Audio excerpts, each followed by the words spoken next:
예. 응? 델파이 기법하고 정책 델파이 기법은 차이점만 알아두시면 돼요. 원칙은 똑같으니까 이름이 똑같겠죠. 똑같았는데 식견에서 뭐 좀 느리고 전문가 말고도 이해관계자들 또는 식견이 있는 사람 조금 더 확대시키고, 그 다음 통계 처리를, 이건 뭐 중요한 건 아니지만 통계 처리를 조금 중위수, 평균 이런 것만 줬던 걸 극단적인 값도 좀 주고, 그러면서 이 옛날 델파이 기법은 합의를 보려고 막 노력했는데 합의 안 봐도 괜찮다. 그래도 대강 어떻게 나타날지는 이거 하면 이렇게 나타나겠네, 뭐 이렇게 예측할 수 있겠죠. 그래서 정책 델파이 기법은 그것까지 보지 않는단 말이에요.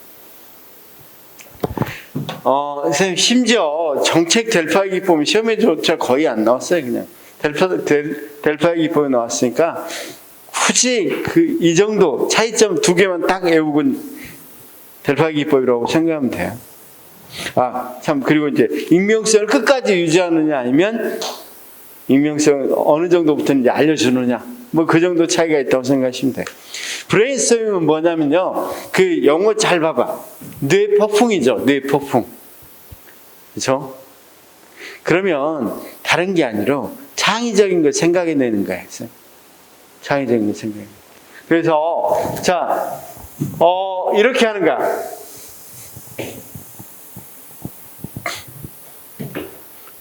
미래 세대, 미래는 어떤 일이 벌어질까? 그렇죠? 미래는 어떤 일이 벌어질까? 그렇게 이야기할 때 자유롭게 이야기해라. 자유롭게. 그렇죠? 그래서 브레인스토밍을 할 때는 제일 중요한 게 4가지의 원리가 있어. 자유분방하게 해라. 그렇죠? 그 다음 어떻게 많이 말하게 해라. 그 다음 비판을 금지해라. 그렇죠? 그러니까 어떤 일이 어떻게 일어날 것 같다 하더라도 야, 그게 말이 되냐? 이래버리면 안 돼. 그 다음 결합과 개선을 하자. 여기에 관련돼서 하나 에피소드를 이야기해 드릴게요. 우리가 60, 70년대 굉장히 많이 수출을 지향했었죠. 수출. 그렇죠? 그래서 수출을 어떻게 할 건지 브레인스토밍 하자. 이 시대가 어느 시대였냐면, 그러니까 쉽게 말해서 우리가 유신 시대니까 엄청나게 뭐 하는데, 60, 70년 시대니까 엄청나게 엄한 시대였겠죠. 근데 공무원들이 이렇게 하면서 처음으로 뭐라고 그랬냐면, 거기 지금의 산자부 장관이 이거 하면서 담배 피워도 좋다. 이 자리에 앉아서 다리 꼬고 앉아도 좋다. 장관 앞에서 꼬고 앉아도 좋다. 그런데 생각나는 거 있으면 뭐든지 뭐해라. 말해라. 그래서 어떤 사람은 담배를 피다가 담배 두께가 지금 되게 얇죠? 두께가 이렇게 두꺼우니까 피다가 이 담배를 조그맣게 만들고 나머지를 수출하면 어때요? 우리 그때 당시 같았으면 말 같은 소리라 뭘 어떻게 이걸 쥐고 수출을 해 그랬는데 그게 채택이 된 거야. 생각해보니까 괜찮네. 그래서 담배 다른 데다 수출하면 우리나라 건강에도 좋을 거고, 그렇죠? 그래서 그걸로 그 당시에 막대한 소득을 벌어들였단 말이었어요. 그러면 브레인스토밍이, 그래서 담배가 이렇게 지금같이, 아까 누가 담배 핀다고 그랬죠? 그래서 지금까지 담배가 조금은 담배가 얇죠? 이게 전체적인 양이. 지금은 이제 그거하고는 상관없죠. 옛날에 많이 줄어든 계기가 된 게 그런 거라고 그래요. 그러면 그게 브레인스토밍이야. 옛날 같으면 다리 꼬고 앉으면 담배 피우면 날라죠. 근데 그런 자유분방함 속에서 그 아이디어가 나온 거죠. 그렇게 해서 자유분방하게 하는 게 핵심이야. 그 다음 많이 말하도록 하는 거. 많이 생각을. 어떤 생각도 괜찮단 말이야. 그 다음, 거기에다가 뭘 하지 말아야 돼? 비판하지 말아야 된단 말이야. 그리고 나서, 거기에 어떻게든, 방금 이야기했다시피, 어떻든 줄인 것을 어떻게 할 것인가, 이런 것들을, 또는 또 다른 제안들이 있겠죠. 그것들과 결합하면 되겠죠. 그래서 개선시키는 방법이 있다. 이걸 뭐라고 그런다? 브레인스토밍이라 한다. 그렇죠? 이해됐어요? 이건 하나의 방법이야, 방법. 아까 델파이 기프도 하나의 방법이죠. 뭘 내자는 게 아니라 이런 식으로 하자는 거야. 그래서 충분히 미래를 잘 예측할 수 있다. 무슨 내용인지 금방 알겠죠? 자, 이게까지가 시험에는 제일 많이 나오는 부분. 아까 기출문제 나왔던 게 교차 영향 분석이었죠. 조건부 확률하고, 그쵸? 우리가 2번 문제 풀 때 1번에 조건부 확률과 교차 영향 행렬의 이 분석 이런 거 나온 것들은 교차 영향 분석인데, 이거 풀자고 이걸 설명해 주면 쌤 그 밑에 거 다 설명해야 돼. 기능성 평가 기법, 면목 집단 기법, 지명 반론자 기법. 이거 지명 반론자 기법은 좀 독특하게 설명해 주면, 여러분 우리가 이 교황 뽑을 때 어떻게 뽑아? 말 그대로 거기 뭐가 있다고 그랬습니까? 거기 완전히 반대하는 악마의 변호사가 있어. 데빌, 거기 영어로 보니까 악마의 변호사 왔죠? 그 사람은 나쁜 점만 계속 이야기해 준단 말이야. 그래서 교황청에서 교황을 선출할 때 한 사람은 이게 돼. 악마의 변호사가 돼서 그 사람에 대해서 나쁜 점을 계속 이야기한단 말이야. 그럼에도 불구하고 어떻게 그걸 통과할 수 있으면 교황이 될 자격을 얻는 거죠. 그러면 어떤 대안을 할 때 그 대안이 가져올 수 있는 부정적인 것만 막 이야기하는 사람 한 명 또, 그럼 어떻게 되겠다? 그렇죠. 이게 일어날 수 있는 부정적인 부분은 상당히 예방할 수 있겠어, 없겠어? 예방할 수 있겠죠. 그렇죠? 그래서 이런 것들이 이제 지명 반론자 기법, 이게 시험에 한번 나와서 제가 거기 조금 진하게 써놨는데 이런 것들이 있다 정도만 알아두시면 돼. 그렇죠? 자. 나머지도 조금 심화때 하기로 하고 대강 이제 흐름만 보기 위해서 넘어가 보겠습니다. 자, 먼저 조금 흐름 보고 와서 조금 더 기출 풀면서 풀 게 있으면, 또는 OX 문제 풀면서 나온 문제 있으면 다시 돌아와서 하겠습니다. 자, 그러면 이제 대안이 마련됐어. 방금 같은 기법을 통해서 A, B, C 대안이 마련됐어. 그럼 이 대안 중에 뭘 선택하든지 선택해야 되겠죠? 그렇죠? 그럴 때 이제 쓰는 게 거기보다 정책 대안의 비교, 평가, 선택, 이 말이야. 방금은 뭐 하는 데 썼고, 대안을 뭐 하는 거? 대안을 탐색하는 데 썼다면, 대안을 탐색해서 나온 결과를 이제 비교하는 데 쓰는 것들이 특히 비용 편입 분석이라는 걸 한단 말이에요. 무슨 말씀인지 아시겠죠? 비용 편입 분석을 하는데, 비용 편입 분석은 어떤 걸, 그러면 거기 봐. 쌤, 정책 대안에 있어서 선택 기준, 소망성, 실현 가능성. 그쵸? 자, 바람직해 해야 되겠죠? 정책 대안을 선택하는데. 그 다음, 아무리 바람직하다고 실현할 수 있어야 되겠죠? 이걸 기준으로 한단 말이야. 지금 전체적인 흐름을 안 흐트리기 위해서 대강만 이야기하면 이렇게 되고, 그 다음 특히 대안을 선택할 때 제일 기준이 되는 게 거기 파레토 체제하고 칼도 힉스의 보상 기준이란 말이에요. 지금 여기도 할 필요는 없습니다. 지금 몇 페이지 하냐면 58페이지 하고 있습니다. 자, 우리가 뭐 할 때, 시장 실패할 때 이야기했던 파레토 최적이나 칼도나이스의 기준이 있는데, 그건, 자, 쉽게 말해서 어떻게 하는 거? 파레토 최적이라든가 이런 것들은 사회에서 조금이라도 효용이 더 뭘로 되는 거? 증가할 수 있도록 하는 것들로 선택돼야 된다. 그렇죠? 그런데 이들의 약점이 있어. 이들의 약점은, 자, 선생님 봐봐. 자, 우리 일반 학교에다 10억 주고 장애인 학교에 50억 주고 이런 것들이 지금 지금 그런데 이걸 파레토 최적적인 측면에서 보면 효과적이지 못할 경우가 많이 있어. 자, 선생님 봐봐. 영재아에게 많이 줘야 더 많이 생산할 수 있겠죠. 일반 아동보다.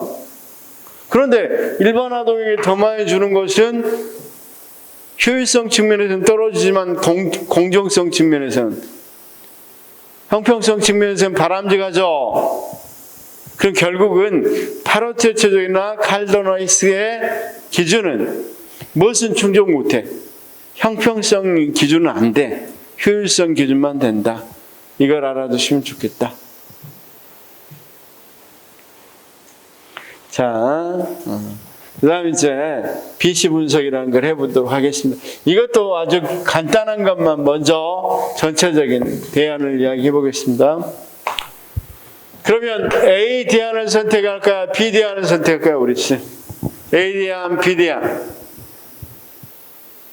그럴 때 우리가 아주 상식적으로 생각해서 A 대안은 비용이 10억이야.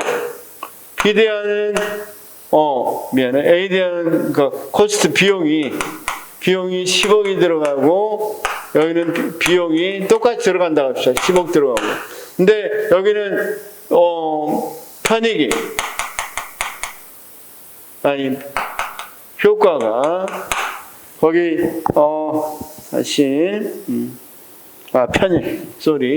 비용 편익이 얼마다? 30. 여기 편익이 20. 그런 다음에 상식적으로 어떤 걸 선택하겠어요? 그렇죠. 이거 하자는 게 BC 분석이야, BC 분석. 이거에서, 자, 아까 어떤 기준은 우리가 기준점이 아직 없으니까, 공평성에 대한 기준은 없으니까, 일단 효율성의 기준으로 이야기할 수밖에 없겠죠. 그래서 효율성 기준을 충족하기 위해서 하는 것이 BC 분석이란 말이에요. 그러면 BC 분석이 왜 나왔냐? 자, 여기 봐봐요. 우리 정부는 돈을 한정되게 갖고 있단 말이야. 작은 정부라고 한번 이야기해 봅시다. 그래서 이 정부가 100억이 있어. 100억이 있는데 뭐 하는 거? 이를테면 수목원도 설치할 수 있고, 수목원 설치하고, 뭐 도로도 넣고 그렇단 말이야. 그런데 둘 다 뭐가 들어가? 둘 다 100억씩 들어간다면 둘 중에 하나를 선택할 수밖에 없겠죠. 두 개 다 동시에 할 수 없겠죠. 우리나라에서도 많은 지금 사업에 있어서 어떻게 두 개를 동시에 선택 못하고 많은 경우에 하나를 선택할 수밖에 없는 경우가 많이 있죠. 우리가 국방부 같은 데서도 해군 같은 경우는 배를 만들잖아. 공군 같은 경우는 돈이 이를테면 10조다 그러면 이걸로 배 만들자. 공군 같은 이걸로 비행기 만들자 이렇게 한단 말이야. 두 개 동시에 만들 수 있어 없어? 없단 말이야. 그럼 어떻게 해야 되겠어? BC 분석에서 비용분의 효과가 어떤 것이 배 만드는 것이 비용분의 편익이 좋은지 아니면 비행기 만드는 것이 좋은지 알아봐야 되겠죠. 이걸 무슨 분석이라고 그런다? BC 분석이라고 한다. 그렇죠? 자, 이해는 대강 됐죠? BC 분석이 뭔지. 비용 편익 분석. 그 다음 개념부터 보겠습니다. 선생님, 58페이지 밑에 있습니다. 정책 대안을 선택하는 데 있어서 정책 대안들의 편익과 이에 드는 비용을 계량적 비교를 통해서 평가하는 체계적 분석 수단을 의미한다. 대안의 선택 기준으로 경제적 타당성에 초점을 맞춘 미시경제학을 응용한 실무적 정책 분석 기법이다. 특징은 개별 사업을 분석 대상으로 해서 국민경제 전체의 관점에서 비용 대 편익을 분석하게 한다. 자, 비용 편익을 화폐적 가치로 표현하고 모든 대안들 다 그렇게 해야 돼. 장기적인 시각에서 분석하고 여기에는 화폐적 비용이나 편익으로 쉽게 측정할 수 있는 없는 무형적인 것도 포함된다. 그렇죠? 자, 뭐냐면 수목원 같은 걸 세운다 또는 둘레길 같은 걸 세운다 그러면 편익이 뭐야?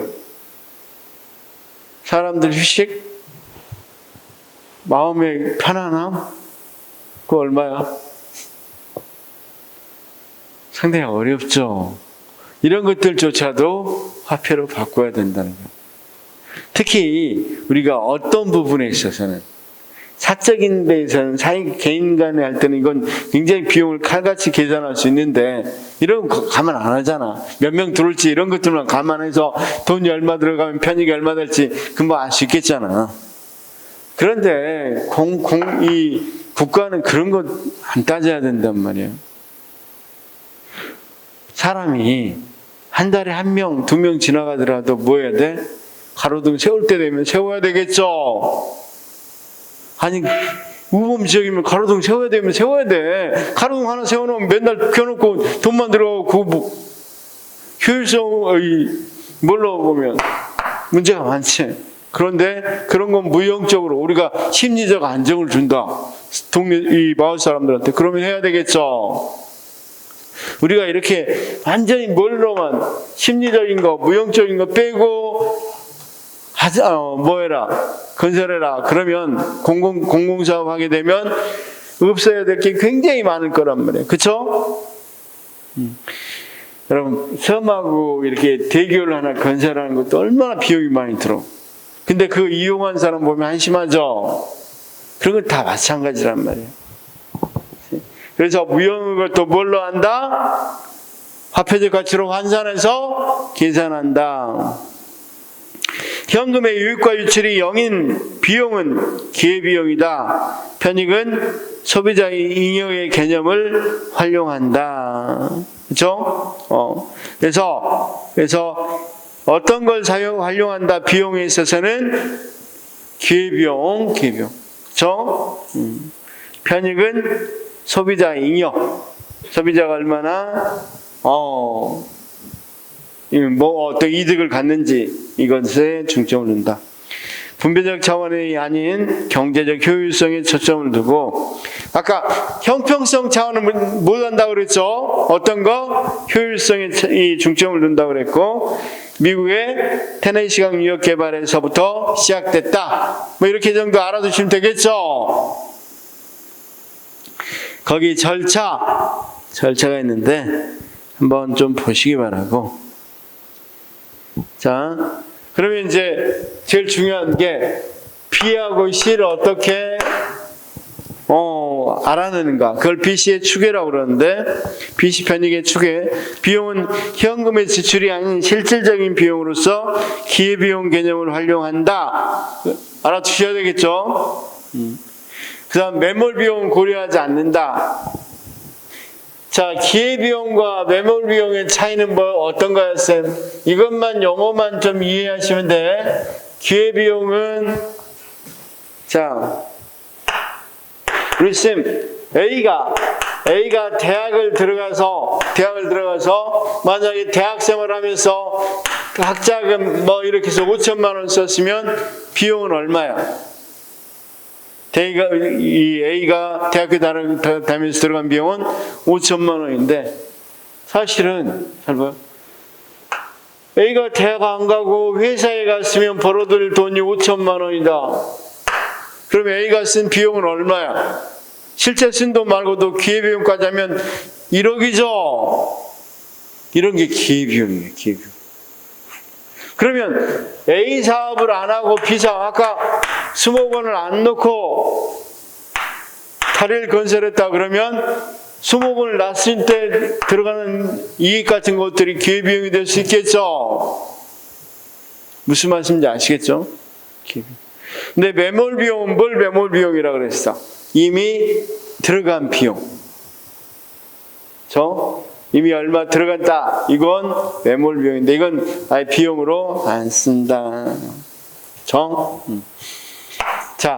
자, 우리가 이미 어떤 거 매몰 들어간 비용은 비용으로 취급하지 않습니다.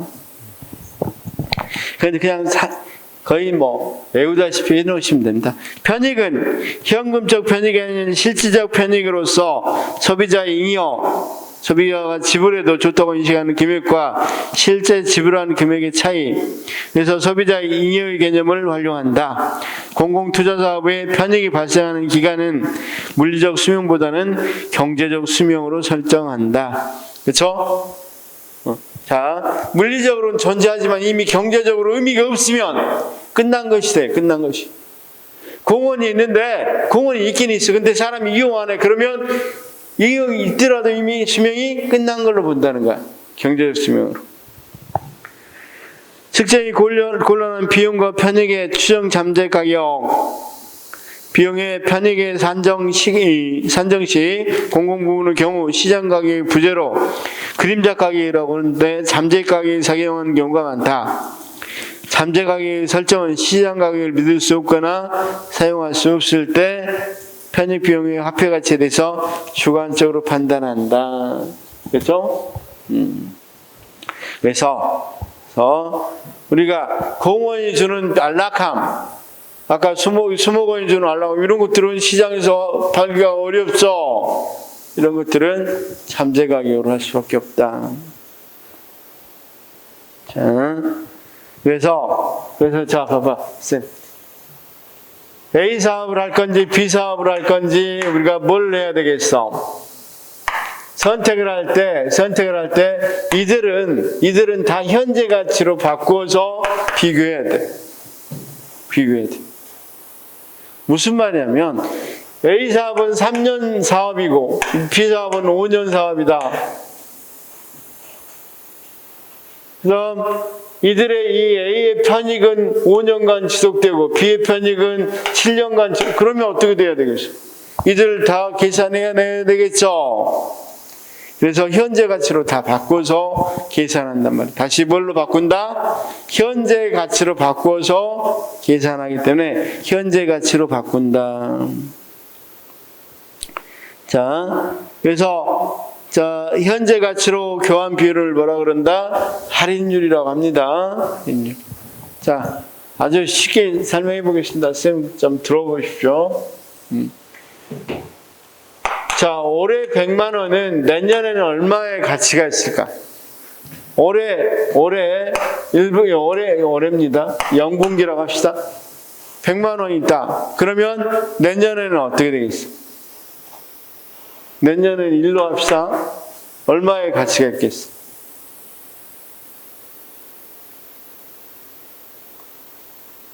올해 100만 원. 100만 원 은행에만 넣어놔도 뭐가 되겠어? 이자율이 붙겠죠. 그럼 100만 원이 만약 이자율이 뭐다? 0.2다. 그러면 120만 원이겠죠. 그렇죠? 그래. 이자율이 10%만 된다 그래봐. 그러면 110만 원일 거잖아. 자, 사실 올해 100만 원어치 갚아서 올해 빌리고 내년에 나 100만 원 갚을게. 그러면 기분 좋아 안 좋아? 이자를 줘야지. 100만 원 그대로 가면 안 되죠. 그러면 거꾸로 한번 생각해봐. 이 110만 원은 올해 걸로 바꾸면 얼마야? 100만 원이네. 내년에 110만 원 올해 걸로 바꾸면 100만 원이겠죠? 그렇죠? 그러면 쉽게 말해서 이자율만큼 깎아야 되겠죠? 올해 걸로 현재 가치로 하려면 다시요. 올해 100만 원은 내년으로 보면 110만 원씩 가치가 있고, 그 다음 이걸 뭐 복리 아니라고 하더라도 그 다음은 120만 원어치 가치가 이렇게 돼야 되겠죠. 2년 후에는. 복리가 아니라고 하더라도. 그러면 이걸 다시 바꾸면 이건 이자율 만큼 또 뭐 해야 되겠어? 할인해야 되겠죠. 그래서 그걸 뭐라 그런다? 자, 거기 할인율이라는 건 이자율은 뭐 할 때 붙여주는 거고, 내년 계산할 때 붙여주는 거고, 할인율은 그 이자율에, 그렇죠. 이자율만큼 깎는 것이 된단 말이에요. 그러면 이렇게 거기 있는 것처럼 올해 100만 원은 내년에는 100만 원 플러스 뭐가 될 수 있겠어? 이자율만큼 이렇게 늘어나겠죠. 그렇다면 이건 다시 말해서 올해 걸로 표현하면 100에다가 1 플러스 R을 뭐 해야 돼? 나눠줘야 되겠죠. 그만큼 가치밖에 없는 거죠. 이게 보다 현재 가치로 바꾸는 거예요. 현재 가치. 자, 거기 써져 있죠. 그 밑에 뭐까지 나와 있는데, 그럴 때 우리가 뭐 하는 것을 우리가 할인율이라고 이야기한다고 그랬죠. 다시 바꾸는 걸 할인율이라고 한다. 자, 이자율이 결국은 할인율이 될 수밖에 없겠죠. 그래서 거기 할인율의 종류는 민간 할인율, 방금 같이 구한 건 민간 할인율이고, 그다음 사회적 할인율, 그래서 사회 전체 입장에서 고려된 할인율을 이야기할 수 있겠고, 약간 다르겠죠. 그래서 자본의 기회비용에서는 사회적 할인율이 즉 측정 방법 하나로 자원이 공공사업에 사용되지 않았을 때의 수익률, 즉 전 사업의 평균 수익률을 자본의 기회비용이라 한다. 정부 역할을 강조하는 경우는 사회적 할인율을 적용한다. 그렇죠? 공공사업 같은 경우는 아무래도 그냥 할인율보다는 여러 가지 이득이 다른 이득까지 고려를 해야 되겠죠. 그렇죠? 자, 그러면 선생님 이런 거야. 그냥 거기 있는 내용들 좀 본 뒤에 이것만 보면 돼. 자, 그래서 이제 비교하는 방법에는 세 가지가 있어. 뭐가 있습니까? 순현재 가치법. 현재로 환원해서 제일 비용분의 편익이 큰 값이 뭐가 되는 거다? 선택하는 거. 그렇죠? 비용에서 편익을 뺀 값이. 그 다음, 자, 거기 있는 내부 수익률법.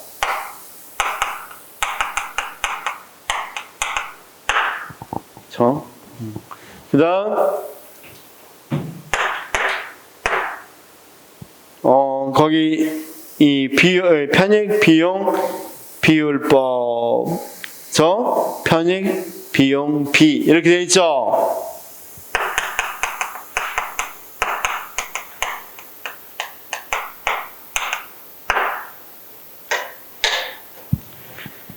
자, 그냥 아주 편하게 모든 것을 순현재 가치로 환원했다고 그래봐. 순현재 가치를 우리가 그래서 거기 뭐라고 그래? PV라고 그래. PV.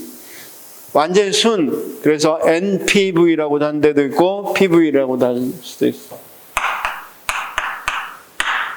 순현재 가치는 거기 무엇에서 뭘 빼는 거라고 되어 있습니까? 자, 편익의 총 현재 가치에서 비용의 총 현재 가치를 빼면 되겠죠. 그래서 이건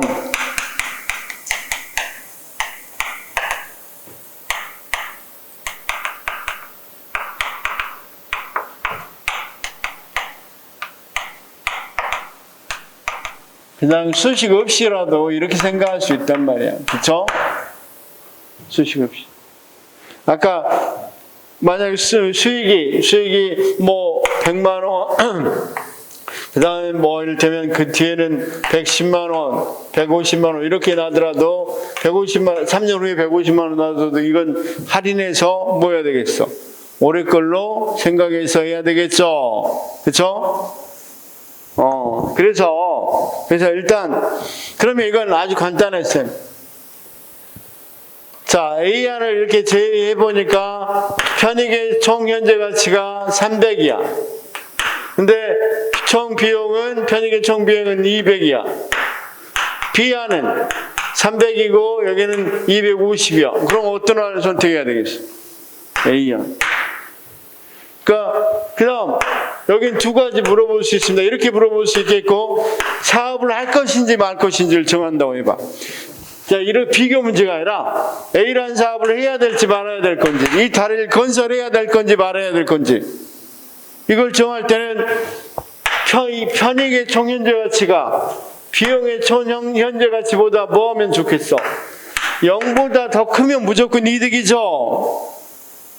그쵸? 이렇게 정하는 걸 뭐라고 그래? 순현재 가치법에 의해서 정한다고 그래. 순현재 가치법. 이해는 좀 됐어요? 질문 있어 혹시?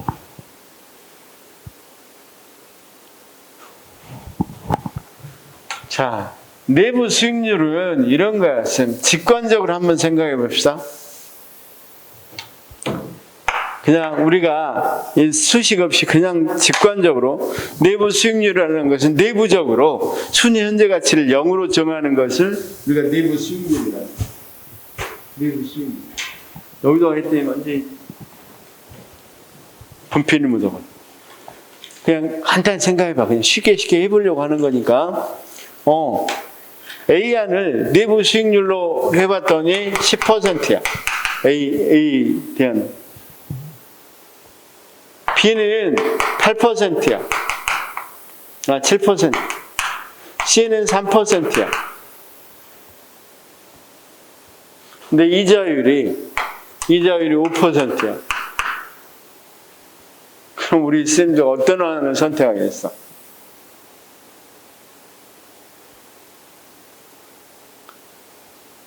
쌤 가만히 둬도 5% 이득이 있어. 근데 3%는 C 대안을 C 사업을 하겠어? 말이 안 되지. 이것보다는 높아야 사업이 이익이 되지. 그대로 놔도 되는데, 그렇죠? 그러니까 내부 수익률은 아까 순편익은 뭐일 때 0보다 클 때 한다고 그랬죠. 내부 수익률은 그냥 무엇보다 클 때. 내부 수익률이 있다면 보통 이걸 옴이라고 그러는데, 내부 수익률이 무엇보다 클 때, 이자율보다 클 때 하는 거야. 자, 이제 봐봐요. 그러면 내부 수익률은 비교할 때는 내부 수익률이 제일 높은 걸 선택하면 되겠죠. 아무것도 아니야. 그럼 내부 수익률이 뭐냐? 그러면 내부적으로 자기들 내부에서 뭐가 되는 거? 아까 순편익이, 아까 NPV, 이 뭡니까? 이 순현재 가치가, 현재 가치가 무엇으로 하는 거? 0이 되도록 하는 수익률. 그러면 이 사업은 10%를 줘야 10% 정도 해줘도 0이 돼. 쉽게 해서 이 이자율이 10% 돼도 뭐 한다? 0이 되는 거야. 그다음 여기는 이자율 7%로 해도 내 가격이 얼마가 되는 거야? 0이 되는 거야. 여기는 3%로 해줘야만, 이자율이 별로 높지 않아야만 수익이 난단 말이야. 현재 지금 0보다 0이 된다고. 그러니까 당연히 두 가지만 하면 돼. 자, 봐봐. 그냥 내부 수익률은, 자, 다시요. 순현재 가치는 어떨 때 선택이 된다? 순현재 가치가 0보다 클 때. 내부 수익률은 어떨 때 선택을 한다? 이자율보다 클 때. 순현재 가치에서는 순현재 가치 가장 큰 값을, 여러 대안이 있다면 가장 큰 값부터 선택하면 되는 거고, 내부 수익률도 가장 내부 수익률이 높은 것부터 선택하면 된다. 이거는 뭐 당연히 이해되는 거고. 여기까지 이해됐어, 안 됐어? 이해됐잖아. 이해 안 돼?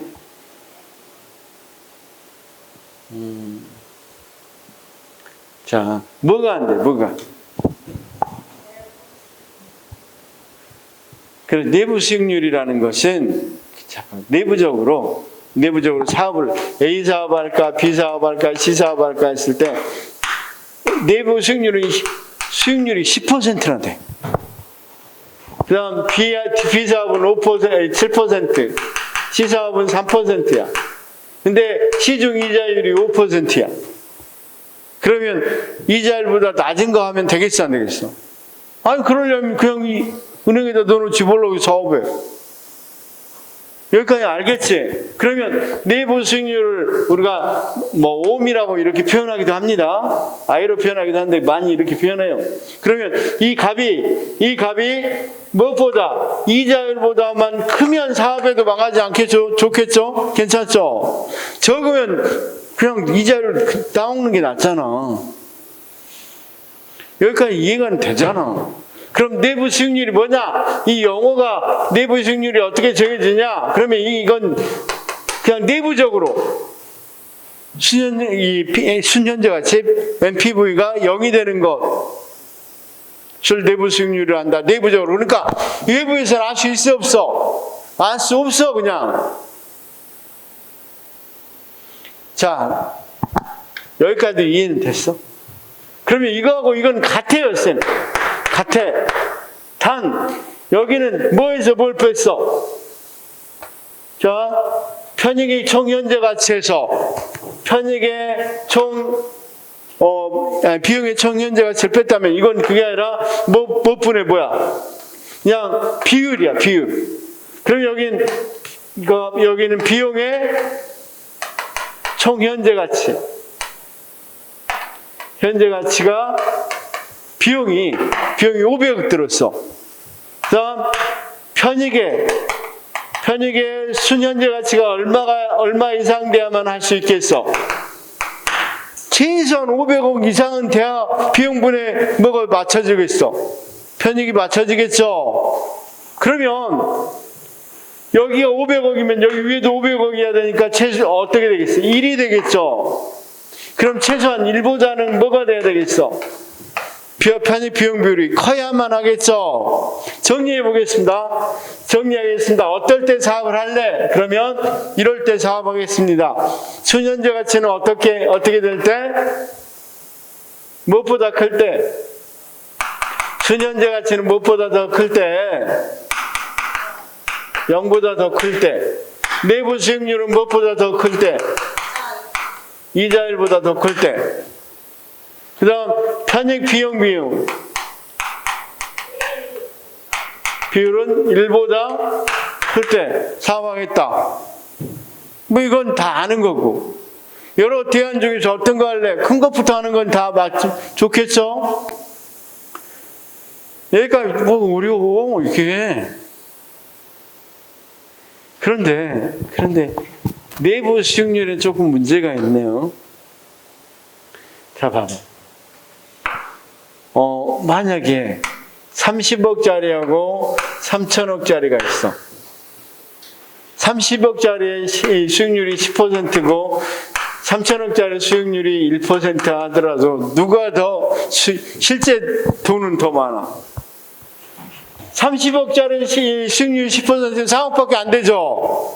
3천억짜리 1% 1%를 합사 1%를 하더라도 30억이죠.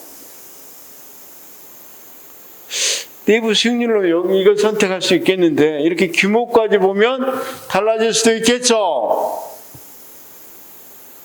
그렇죠? 그래서 자, 단순하게 여기서는 어떤 문제가 있어? 이런 수익률의 전반적인 사업들의 크기에 대해서는 고려할 수가 없죠. 단지 비율만으로 돼 있죠. 그렇죠? 여기까지 뭔 말인지만 좀 이해했으면 좋겠습니다. 그래서 거기 한번 볼까요? 순현재가치법 한번 봐. 순현재가치법 쭉 나와 있고, 장점은 오류가 적고 정확하게 비용 편입 분석에서 보편적으로 활용되는 기준이다. 이건 알겠죠? 60페이지. 단점은 사회부의 규모가 다를 경우에 한계를 지닌다. 규모가 크면 NPV가 크게 되고 따라서 대규모 사업이 유리한 것으로 판단되는 오류가 있다. 그러니까 NPV로 하게 되면 순현재 가치로 하게 되면 무조건 큰 사업이 유리하죠. 그런데 꼭 공공사업에서는 큰 사업만 해서는 돼, 안 돼? 적은 사업도 꼭 필요할 때가 있겠죠. 그래서 너무 큰 사업 위주로만 된단 말이야. 그런데 내부 수익률 볼까요? 내부 수익률 보면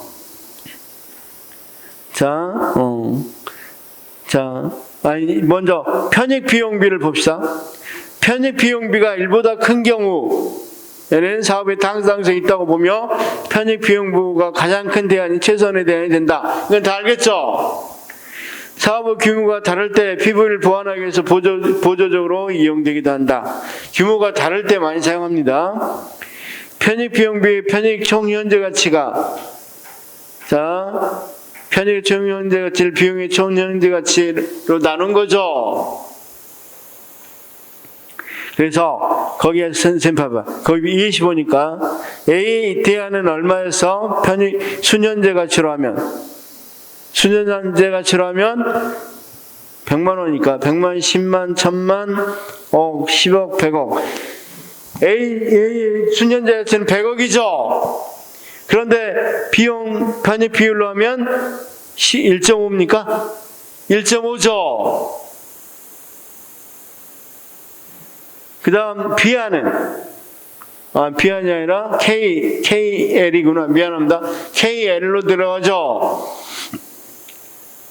A는 얼마 남습니까? 120억 남는데 비용 편입비로 하면 1.4밖에 안 되죠. 이렇게 쭉 하게 되면 원래 순현재 가치로 하면 몇 번을 선택해야 되겠어? KL, M, N, P에서 P를 선택해야 되겠죠. 그런데 만약에 비용 편입 비율로 하면 그렇죠. AI 선택되죠. 그래서 거기 제일 밑에 사업의 규모를 반영하지 않기 때문에 규모가 서로 다른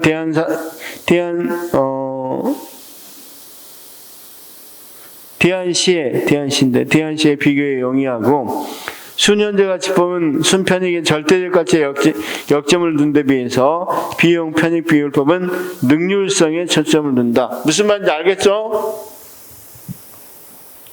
다음 내부 수익률.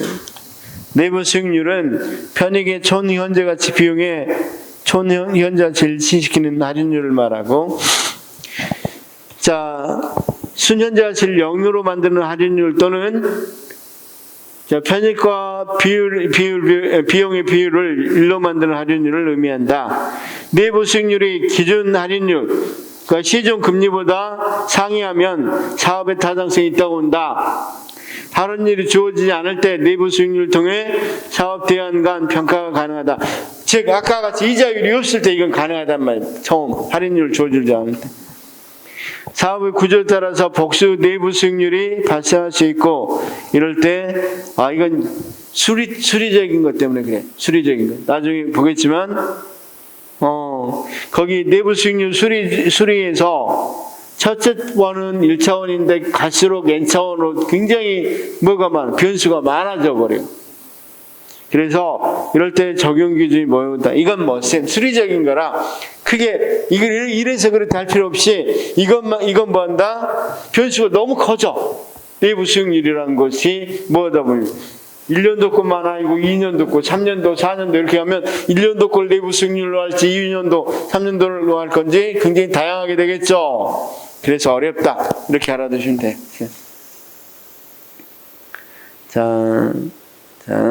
그러면 자본 회수 기간 좀 빼고 이거 한번 풀어봤어요. 우리 문제에서 이 문제만 한번 풀어보고 시작을 합시다. 또 문제 어디? 3번 문제. 1페이지 3번 문제 한번 풀어봤어요. 1페이지 3번 문제. 서울시가 도심 재개발 후보지로 강남구, 동작구, 성북구를 검토하고 있으며 각 비용 및 편익의 흐름을 동일 시점의 현재 가치로 총합 환산한 값이 아래 표로 나타났다고 한다. 현재 가치로 다 나타낸 겁니다. 대안들 중 서울시장이 성북구를 선정했다면 이는 어떤 대안 선정 기준이 해당될까? 일단 여기서는 제껴야 될 게 내부 수익률이 제시돼 있어서 안 돼 있어. 없으니까 내부 수익률법은 아니야. 내부적으로 어떻게 정했는지 정해진 바가 없단 말이야.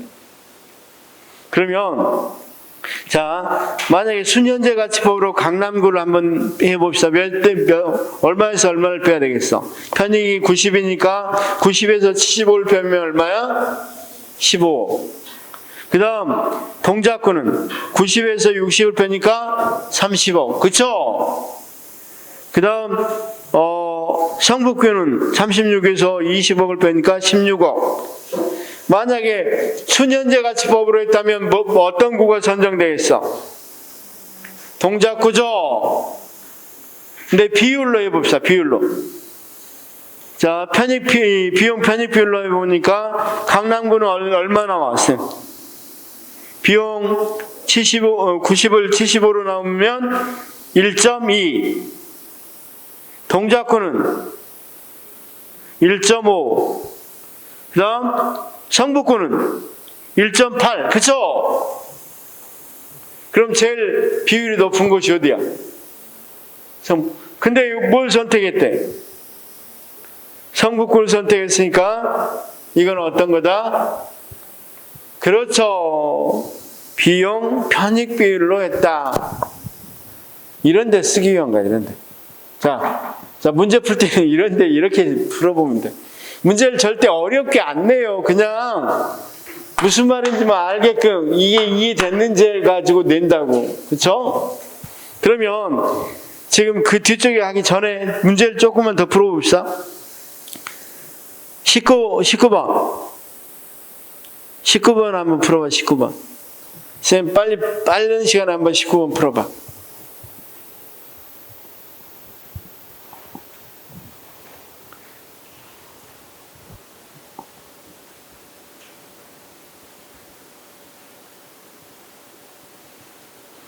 답은 2번. 우리가 생산성 지표라는 건 없었죠?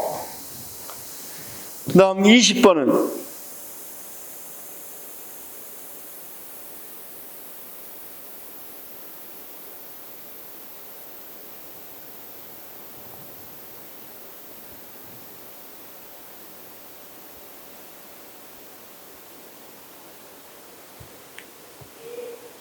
그렇죠. 분야가 다른 정책이나 프로그램도 화폐로 가치로 변환하니까 아까 다리를 놓을 건지 아니면 아까 수목을 할 건지 완전히 다른 분야죠. 그래서 이거 꼭 한번 이거 너무 쉽게 나오는데 시험 볼 때 이런 것들을 많이 포기해버린 경우가 많이 있어요. 그냥 이거 어렵다 이렇게 생각하기 쉬우니까 이런 거 조금만 이해하면 금방 할 수 있겠죠. 자, 거기 이 문제 1번도 한번 봐봐. 문제 1번도. 문제 1번은 비용 편익 분석이라고 하기엔 조금 애매하겠지만 한번 문제 1번 풀어보시면.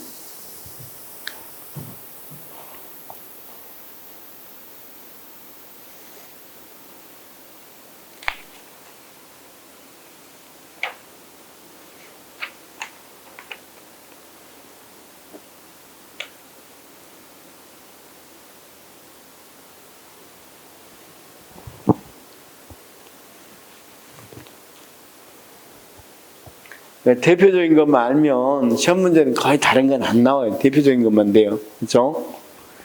자, 그러면 자, 문제 1번에서는 답은 몇 번? 2번? 내부 수익률은 순현재 가치를 0 맞잖아. 0으로 하는 거라고 그랬잖아. 3번. 칼도나 X 분석은 재분배와 편익의 문제, 재분배라는 것은 아까 뭐라 그랬어? 우리가 공평성 문제라고 그랬죠. 근데 공평성 문제의 기준이 될 수 있다, 없다? 없다 그랬죠. 그렇게 알아두시면 되겠습니다. 그 다음 2번 문제는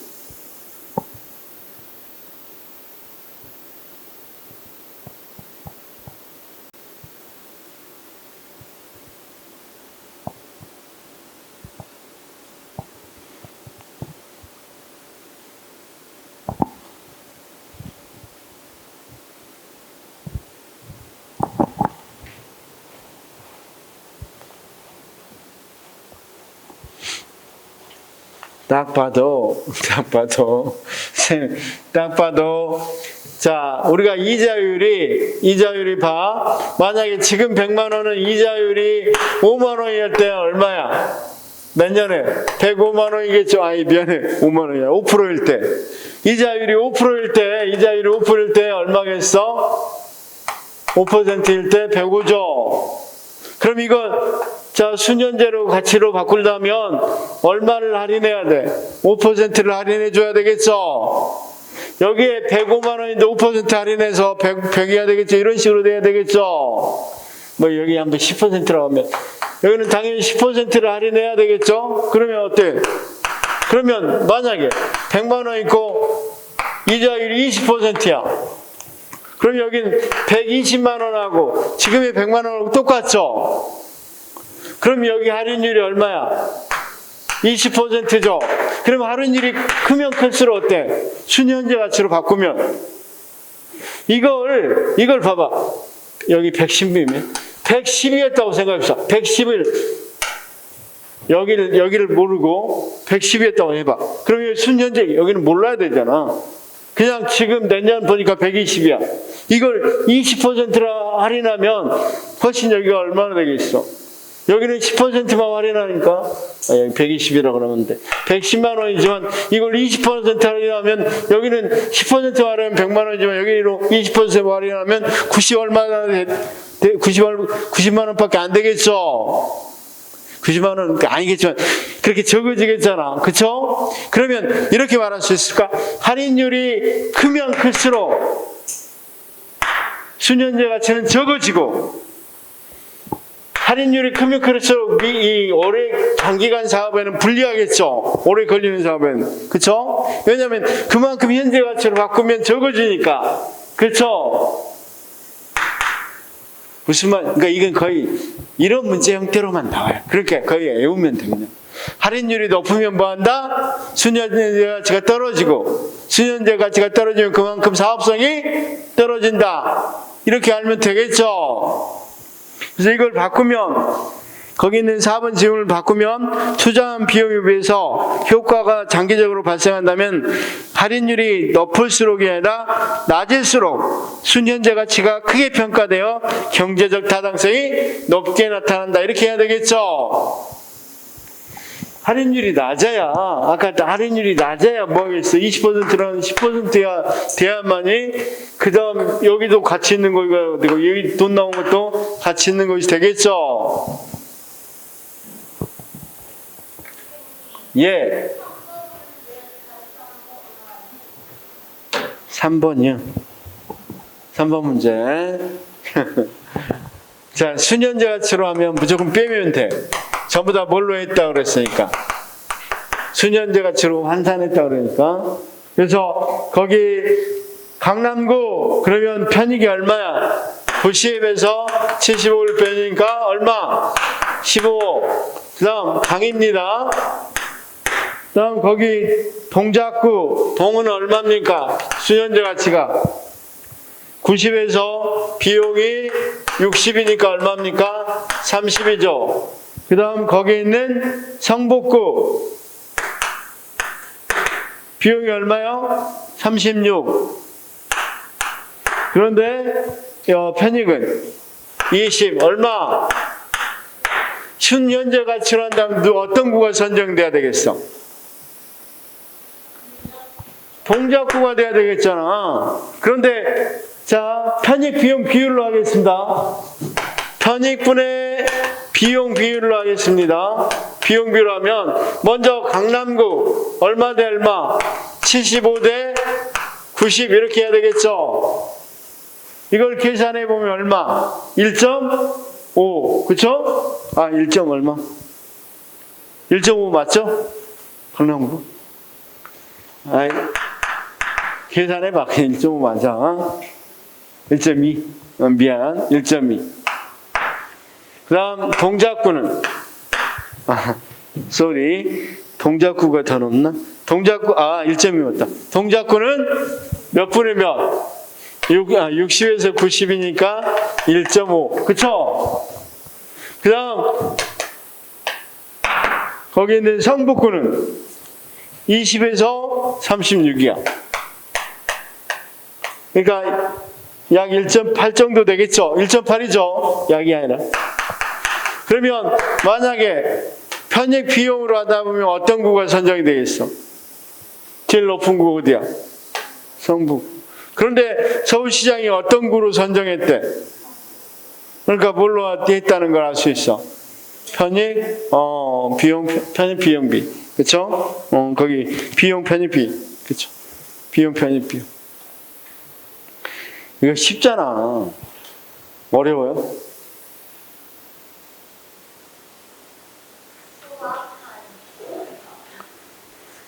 이건 수학이라고 안 하고 산수라고 합니다. 산수.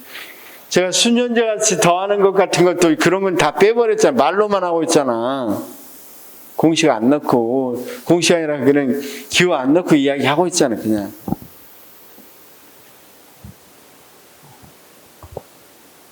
그래서 거의 대부분이 이걸로만 나왔어요, 시험에. 거기 있는 우리가 비용 편입 분석 말고도 비용 효과 분석이라는 게 있는데, 이걸 말로만 설명하겠습니다. 비용 효과 분석은 뭐냐면, 비용 효과 분석이라는 게 있는데, 다른 거 필요 없고, 비용 효과 분석이 이런 거야, 그냥. 편익으로 하지 못한 것들이 많이 있죠, 공공사업에서는. 그래서 그걸 대신에 뭘로 바꾼 거야, 그냥. 효과로. 무형의 이 효과 같은 걸로 알아보는 게 비용 효과 분석인데, 우리나라에서 잘 안 써요. 너무 주관적이잖아, 효과. 그렇죠? 자, 우리 만약에 카타르 우리가 이 서울 월드컵이 열리면 효과가 어떻게 돼? 그러면 이를테면 사람들이 기분이 좋아지는 거, 업되는 거, 또는 국민들이 뭉치는 거 어떻게 계산해? 물론 그런 계산하는 방법도 있긴 하지만 상당히 주관적이죠. 그건 계산하는 기관마다 정말 큰 차이가 있단 말이에요. 그래서 잘 안 쓴단 말이에요. 그래서 비용 효과 분석은 지금까지 나온 적이 없어요. 그냥 그리고 출제하는데 쓸데없이 비용 효과 분석을 낼 수는 없겠죠. 그냥 거기 있는 거 어떤 것 정도만, 의 정도만 알아두면 되겠죠. 의의나 효용 정도만 읽어받으시면 된단 말이에요. 자, 계층화 분석 부분 조금 더 시험 문제 나오면 하겠습니다. 그럼 거기 문제에서 4번 문제 풀어봐. 4번 문제. 그리고 쉬겠습니다. 4번 문제 풀어봐. 조금 어렵죠? 그렇지만 풀어보시기 합니다.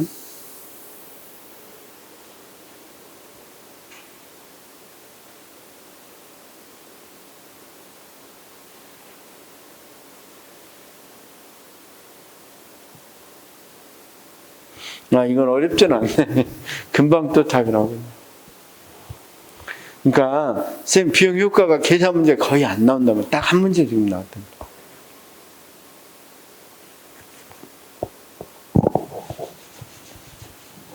답? 자, 우리 쌤 답.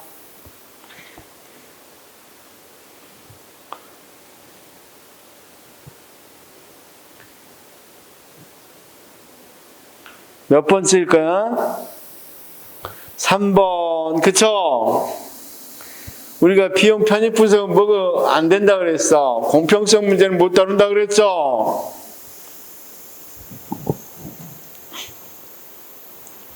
자, 그래서 이제 이 대강은 지금 전체를 좀 봤어요. 대강을 봤고 여기에서 뭐 한다? 이제 OX 풀면서 조금 깊이 있게, 깊이보다는 여기 다른 부분을 조금 이야기해 보도록 하겠습니다. 좀 쉬겠습니다.